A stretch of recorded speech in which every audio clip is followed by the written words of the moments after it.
Olá, vamos então para a nossa segunda parte do assunto algas.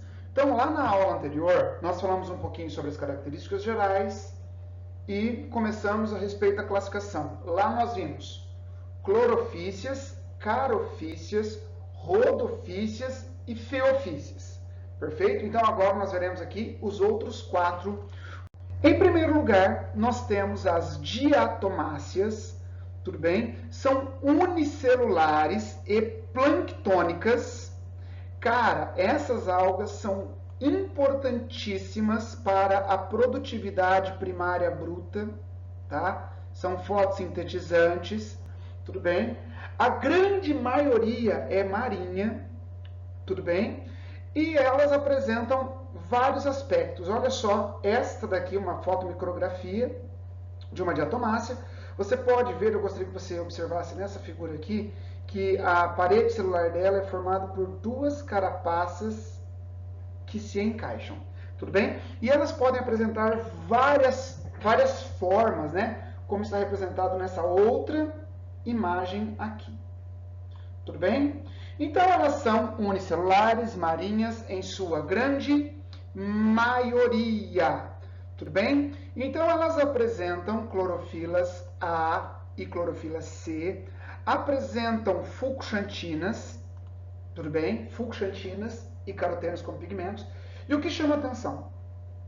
Elas não apresentam celulose na sua parede celular. Isso que chama atenção. Por isso que eu coloquei meu pontinho de exclamação aqui.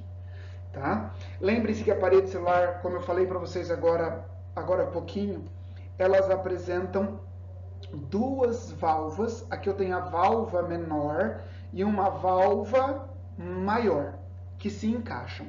Tudo bem? Essas paredes aqui, então, elas não contêm celulose. A reserva é uma reserva de óleos, que além de ser uma reserva energética, auxilia na flutuação, já que são planctônicas. Vocês estão lembrados que é plâncton, nécton e bênton? Plâncton são aqueles seres que vivem ao sabor da correnteza. Eles podem até ter flagelo, mas eles estão sempre a favor da correnteza. O nécton é formado pelos seres livres e natantes, como tubarões, golfinhos, tudo bem? São seres livres e natantes. Aqueles que vivem no fundo, com pouco ou nenhuma mobilidade, formam o bênton, ou seja, são seres bentônicos. Tudo bem? Aqui a reserva é de óleos e aqui de polissacarídeo. O polissacarídeo aqui se chama crisolaminarina. Cuidado com o polissacarídeo laminarina lá das algas feofícias. Tudo bem? Em relação a essas algas, algumas produzem neurotoxinas e podem contaminar animais e, eventualmente, a gente. Elas fazem parte do fitoplâncton, como eu falei para vocês, importantíssimas para a fotossíntese e produtividade primária bruta de ambientes aquáticos, e também os diatomitos. O que são diatomitos? Como eu falei para vocês, elas são planctônicas. Quando elas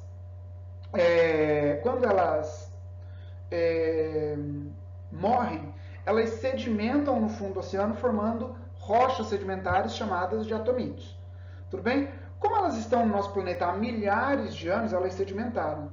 E é óbvio que o nosso planeta passou por muitas modificações.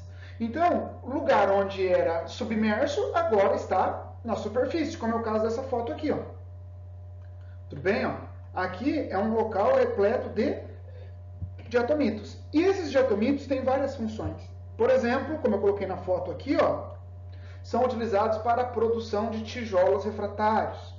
Podem ser utilizados para a produção de cremes dentais. Podem ser utilizados como filtros, filtro de piscina, e um filtro que é muito interessante, que inclusive eu vi em uma cervejaria no Rio Grande do Sul, não é? Ela está em pozinho, ela é colocada nos filtros onde passa a cerveja para filtrar a cerveja. Então ela também é utilizada nesse processo de produção de cerveja. Beleza? Vamos lá então para as crisofícias. Bom, retomando. Lembra que eu havia dito para vocês que tem classificações com 6 grupos e com 8 grupos? Com 6 grupos, lembra que as algas verdes estavam todas juntas no mesmo grupo. Clorofícias e carofícias. Aqui é a mesma coisa. Chrysophyceae e Diatomáceas, às vezes elas estão no mesmo grupo. Beleza? Qual é a diferença das duas? Primeira coisa, nas diatomáceas elas são unicelulares e marinhas. Maioria, não quer dizer que não tem na água doce. Aqui a maioria são unicelulares, tá? E dulcícolas. Tudo bem? A maioria é unicelulares e dulcícolas. Essa é a grande diferença. Tudo bem? Elas apresentam uma grande quantidade de fucsantina, por isso são algas douradas. Como disse, elas podem ser unicelulares, sendo isoladas ou coloniais, ou elas podem ser ainda filamentosas ou parenquimatosas. Beleza? Como esse outro exemplo aqui. Joia? Em importâncias, em relação às suas estruturas, elas são muito parecidas com as diatomáceas, tá? Elas têm clorofilas A e C e fucsantinas. A diferença aqui é que elas são autótrofas, mas existem algumas que são mixotróficas. O que é isso, mixotrófica? Dependendo da situação, ela pode ser autótrofa, dependendo da situação, ela pode ser heterótrofa. Perfeito? Incorporando nutrientes do ambiente. A reserva, assim como nas diatomáceas, crisolaminarina e óleos. E aqui ela tem sílica na parede celular e pode ter celulose. Coisa que na diatomácea não tem celulose. Diatomácea não tem. Perfeito? E algumas podem não apresentar parede celular e podem apresentar células biflageladas. Aqui tem uma delas que é do gênero Cinuralis, beleza? Do grupo Cinuralis, na verdade, que é responsável por dar um cheiro ruim na água. E tem um grupo que são as heterosigma e Aureococcus, que formam uma maré parda, produzindo toxinas no ambiente. Perfeito? Essa alga, confesso para você, é mais difícil cair em prova, tá? Mas essa próxima agora aqui, amores, essa despenca. Beleza? Essa despenca. Primeiro, são unicelulares e planctônicas, todas, beleza? A maioria marinha, mas existem de água doce. Clorofila A e C. Apresentam xantofilas e carotenos, mas chama atenção por uma coisa. Essas algas apresentam uma bioluminescência, ou seja, elas brilham no escuro. Em alguns lugares da China, tá? Apresentam esse tipo de alga. Olha só que bonito isso aqui, ó. Né? Olha só que bonitão isso aqui, tá? As ondas aqui. O que dispara isso daí, às vezes pode ser o movimento, às vezes pode ser a quantidade de sais da água, depende muito, cada uma responde de uma forma, beleza? Mas elas apresentam bioluminescência. Para que serve essa bioluminescência? Acaba afastando peixes predadores, tudo bem? O que chama a atenção é que ela apresenta também uma parede celular chamada lórica, tudo bem? Que é de celulose, aqui ó, parede celular. Elas apresentam dois flagelos, tá? Um saindo dessa região aqui e o outro saindo dessa região aqui. E daí vem o nome dinoflagelados. Daí vem, opa, deixa eu apagar isso aqui. Daí vem o nome dinoflagelados, tá? Esse termo dino, duvido quando falar dino não vem na sua cabeça dinossauro, né? Mas a palavra dinossauro, sauro quer dizer lagarto, tá? E dino terrível. Porém, em uma das traduções, né, significa assim. Agora, o dino do dinoflagelado não vem de dino terrível, vem de dino que significa girar. Tudo bem? Então, quer dizer, ela usa esses flagelos para girar. Tudo bem? Eles giram. Tudo bem? Então, ela faz assim, é como se fosse um peão. Ela solta de um lado, gira para um lado, gira para a direita, esquerda. E esse é o movimento que ela tem, então. Tudo bem? A reserva é de amido e de lipídios. Normalmente coloca só amido, mas também pode ser lipídios. Tudo bem?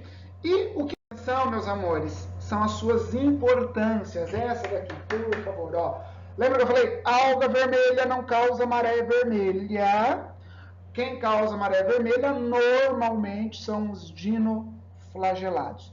E o termo utilizado hoje é floração de algas nocivas. Olha só, coloquei aqui, ó, com letras, com cores diferentes para colocar aqui essa sigla que pode ser cobrada. Essa sigla tem uma cara de Enem, beleza? Uma prova de Enem. O termo maré vermelha tem entrado em desuso porque, na verdade, nem sempre a maré será vermelha, beleza? A maré pode ser marrom, pode ser parda, dependendo do tipo de organismo que está presente lá. O que eu preciso que você saiba? A maré vermelha é uma proliferação excessiva de algas nocivas que podem ou não produzir toxinas, tudo bem? E ela é decorrente de uma eutrofização. O que é a eutrofização? A eutrofização, ela é quando um corpo d'água ele adquire uma grande quantidade de nutrientes, principalmente componentes nitrogenados e fosfatados. Tudo bem? Agora, quando a gente fala nutrientes, você pode achar, então quer dizer que o ambiente está bom. Não, está poluído. Tá? Quando você joga esgoto, quando você joga tudo isso, vai virar nutriente disponível. E esse nutriente disponível promove a proliferação das algas. Agora, presta atenção numa coisa. Olha só, tá vendo que está uma camada grande de algas aqui? Aqui no caso são algas verdes, né? Tá esverdeado. Tudo bem? Tá grande proliferação. Essas algas, elas formam como se fosse a eutrofização, então ela vai formar uma capa de algas na superfície. A luz não consegue penetrar, então a fotossíntese de organismos mais abaixo dessa região para de acontecer e então reduz a concentração de oxigênio nos corpos d'água. Beleza? Então, ó, reduz o oxigênio, começa a morrer os seres, aumenta a decomposição aeróbia. Então, reduz ainda mais a concentração de oxigênio. Então, por que em ambientes eutrofizados ocorre a redução de oxigênio? Pelo seguinte, primeiro, vai ocorrer uma redução da taxa fotossintética, ou seja, não vai liberar a fotossíntese, não vai liberar oxigênio na parte inferior do corpo d'água, tudo bem? E também vai ocorrer a mortalidade de animais e plantas e outros seres que estão ali. Com essa mortalidade, aumenta a decomposição aeróbia, que consome o oxigênio. Portanto, morte desses organismos. Beleza? Cerca de mais ou menos 20% dos dinoflagelados produzem toxinas. E aí, então, temos o seguinte.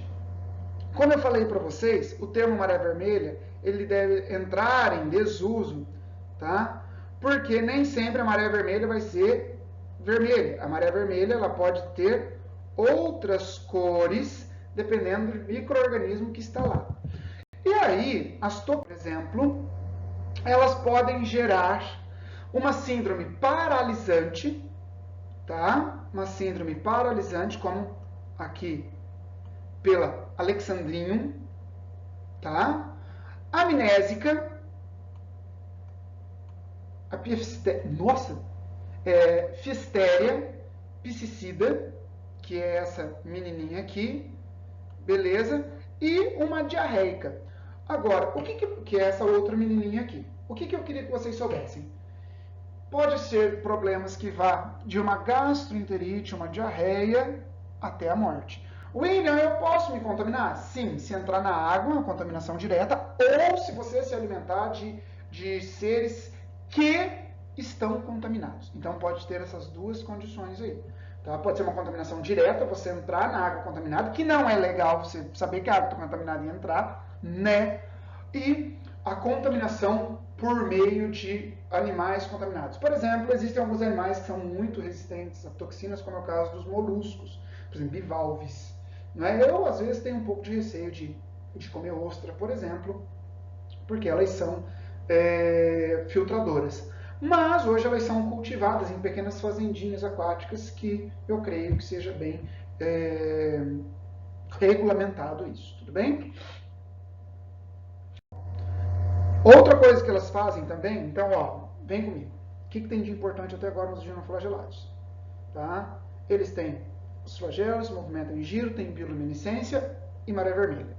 Tá? Mas elas também podem ter uma reação de mutualismo com alguns organismos, como aqui as zooxantelas formadas nos corais. Tudo bem? Então aqui, por exemplo, ó, isso aqui são algas que estão nos corais. Elas fazem fotossíntese, tá? Passam componentes para o coral e o coral dá um abrigo para ela sobreviver. Perfeito? Euglenas, nosso último grupo. Eu sempre deixo ela por último, porque ela é a única que não apresenta parede celular. Beleza? Ela não apresenta parede celular. Juntamente com as algas verdes, elas apresentam clorofila A e B. Ó, vamos fazer um esquema aqui? Alga verde, clorofila A e B. Quem mais tem A e B? Euglena. Perfeito? A única que tem clorofila D, Rhodophysia. O resto, clorofila A e C. Um jeitinho aí de você gravar. Tudo bem? Ela tem como componente de reserva um carboidrato chamado paramilo, que é exclusivo do grupo, e elas são mixotróficas. Então é assim, existem algumas euglenas que são autótrofas. Existem algumas euglenas que são heterótrofas. E existem algumas euglenas que se tem luz é autótrofa e se não tem ela é heterótrofa, engloba o alimento a partir do ambiente. Perfeito? Estruturalmente a euglena... Então vamos lá. Ela tem uma estrutura chamada estigma, que é essa estrutura pigmentada aqui, ó. Aqui e aqui, tá? Que ela é como se fosse um ocelo. Ela capta a luz aqui e não deixa passar. Tudo bem? Por quê?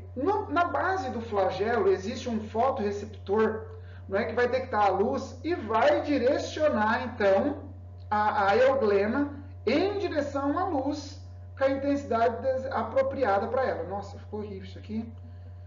Deixa eu apagar. Aqui. Pronto.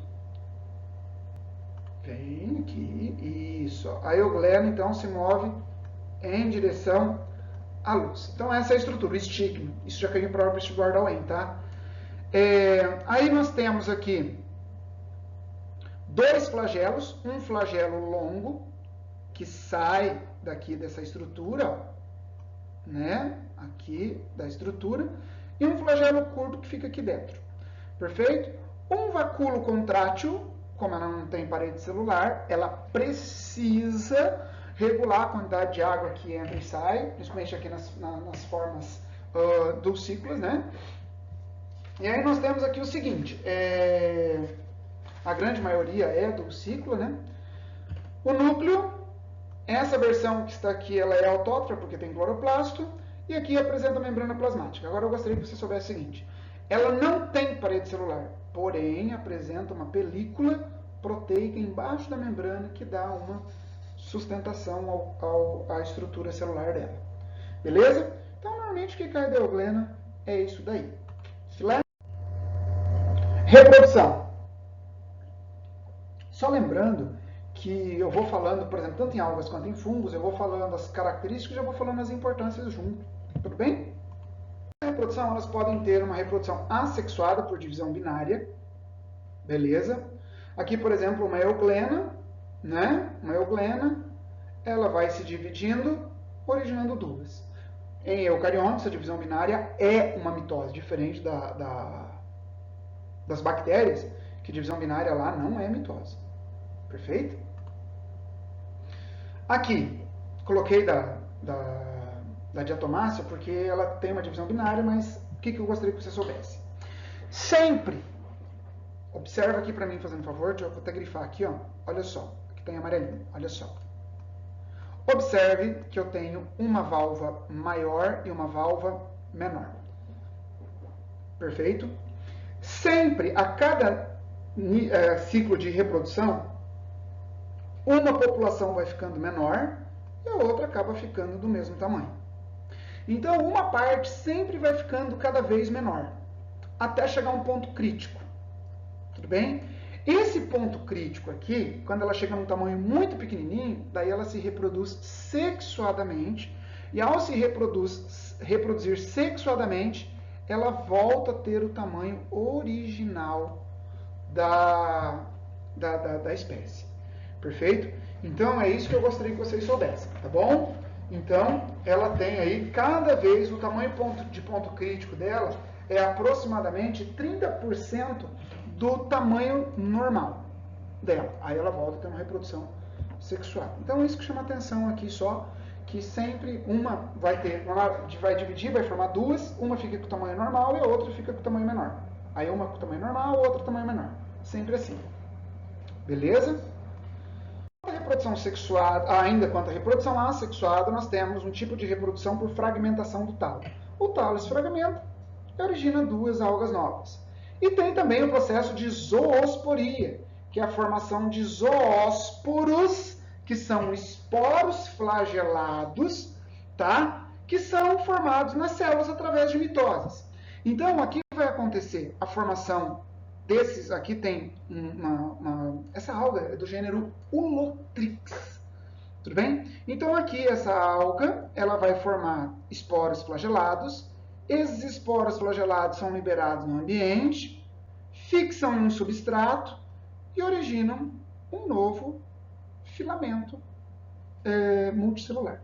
Perfeito? Então, esporos flagelados são chamados de zoósporos. Mas, e aqueles esporos que não são flagelados? Aqueles esporos que são carregados passivamente pela água são chamados de aplanosporos. Perfeito? Tranquilo? Vamos para a reprodução sexuada. Isso aqui é uma alga do gênero Chlamydomonas, uma alga verde unicelular. Aqui, o organismo ele é haploide. Se o adulto é haploide, agora presta atenção. Você vai ter que lembrar lá da divisão celular. As algas, elas apresentam os três tipos de ciclo de vida. Ciclo haplobionte-aplonte, que é esse, que o adulto é haploide. O ciclo diplobionte, o ciclo haplobionte-diplonte, no qual o adulto é diploide, inclusive esse é o que nós temos, que daí a meiose ela é gamética. Qual alga que tem esse gênero? Eu não vou colocar aí, tá? Qual é o gênero que tem esse tipo de reprodução? É a alga do gênero Fucus, uma feofícia. E a reprodução com um ciclo de vida diplobionte, como é o caso das plantas. Então, ó, ela tem ciclo haplobionte-aplonte, no qual a meiose ela é uma meiose zigótica, como esse ciclo que eu vou representar para vocês aí. Existe o ciclo haplobionte-diplonte, que a meiose é gamética, é igual ao nosso. Gênero Fucus é uma feofícia. E o ciclo diplobionte. Beleza? Antigamente era chamado de haplodiplobionte, que é igual ao ciclo das plantas. Beleza? Esse aqui, que é o haplobionte-aplonte, ele é igual ao dos fungos. Tudo bem? Então, ó, o adulto é haploide, a própria célula funciona como um gameta, ocorre a fusão citoplasmática e depois a fusão do núcleo. Fusão citoplasmática ela é chamada de plasmogamia e a fusão do núcleo é chamado de cariogamia, formando então um zigoto que está protegido por uma estrutura, então esse conjunto todo chama zigósporo. Nesse zigósporo vai acontecer a meiose zigótica, formando 4 indivíduos que serão liberados, formando 4 indivíduos haploides adultos. Perfeito? Então esse é o ciclo haplobionte-aplonte. Aí, aqui nós temos também a conjugação, que é uma reprodução sexuada que acontece em algas. Aqui a conjugação, diferente do que acontece nas bactérias, é uma reprodução sexuada. Por que é uma reprodução sexuada?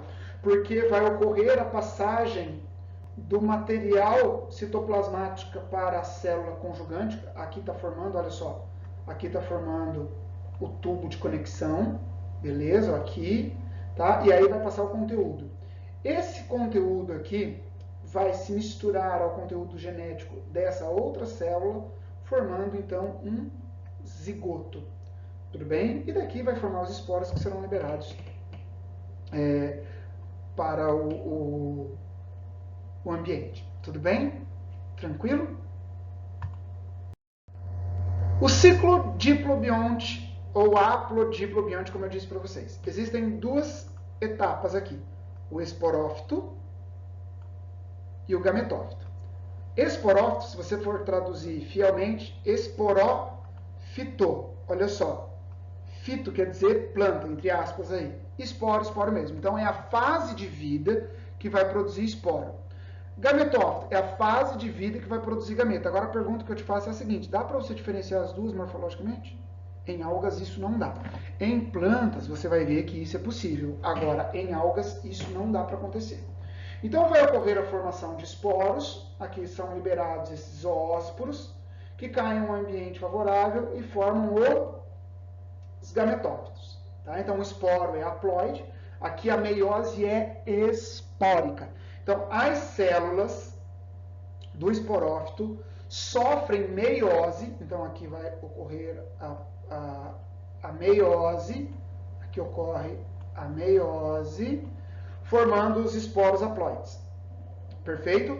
Aí, esses esporos caem em um ambiente favorável e formam os gametófitos.